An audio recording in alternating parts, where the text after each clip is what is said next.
ஹாய்ங்க. Last வீடியோவில் நம்ம 1.5 kilo வெண்ணெய் வாங்கியிருந்தோம் இல்லையா? அதை இன்னைக்கு நெய்யாக காய்ச்சிடலாம். 1.5 கிலோ வெண்ணெயும் ஒரு அகலமான பாத்திரத்தில் மாற்றிட்டு அடுப்பை ஸ்லோ ஃப்ளேம்லேயே வச்சு அது நல்லா உருகிற வரைக்கும் அப்படியே விட்டுட்டு கொஞ்ச நேரத்தில் பார்த்தீங்கன்னா நல்லா கொதிச்சு நுர பொங்கி வரும்.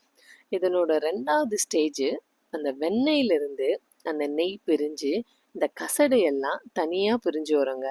இந்த நெய்யை முறிக்க கருவேப்பிலை இல்லை முருங்கை இலையை போட்டு முறிய வைக்கணும்.